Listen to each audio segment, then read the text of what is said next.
Bonjour, bonjour. Dans le chaudron aujourd'hui, je vais vous parler d'un roman qui s'intitule Missouri 1627 aux éditions Bayard. Pour la traduction française, il date de 2021.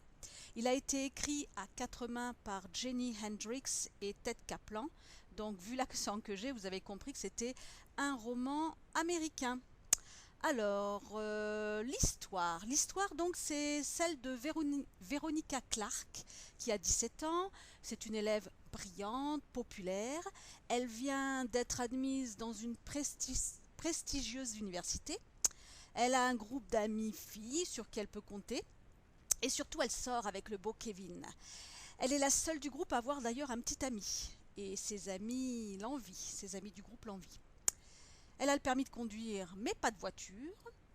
Et c'est un problème, un véritable problème, quand elle découvre qu'elle est enceinte, que la seule clinique pratiquant les avortements sans le consentement des parents se trouve à 1600 km de chez elle. Elle habite dans le Missouri et elle doit se rendre à Albuquerque. Alors comment va-t-elle parvenir à s'y rendre, sachant que pour cacher à ses parents cet avortement, elle n'a que le temps d'un week-end pour le faire. Alors mon avis sur le sujet, sur le roman surtout. C'est un roman plein d'humour, de légèreté, voire même parfois d'insouciance, pour parler d'un sujet toutefois douloureux, grave, qui est donc l'avortement. L'avortement donc n'est pas toujours un choix et encore moins une solution facile. C'est un parcours du combattant et n'en déplaise aux anti-avortements. Autour de ce thème central, on parle également de trahison, d'envie, de différence, de solitude et d'authenticité. Eh oui, qui on est? Veut-on se plier à ce que l'on attend de nous? On doit s'en démarquer? Comment être soi-même au regard de la société? Voilà, je trouve qu'il est pas mal parce qu'il traite vraiment de tous ces sujets. On a pas mal d'actions, beaucoup de dialogues entre deux jeunes filles.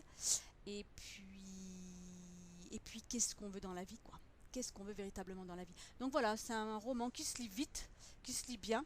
Je le conseillerais toutefois quand même pour à partir de la troisième, vu le sujet. Et bien sûr pour des collégiens, des lycéens. Voilà, voilou. Bon, je vous dis à bientôt dans le chaudron pour une nouvelle critique livresque. Ciao, ciao! Dum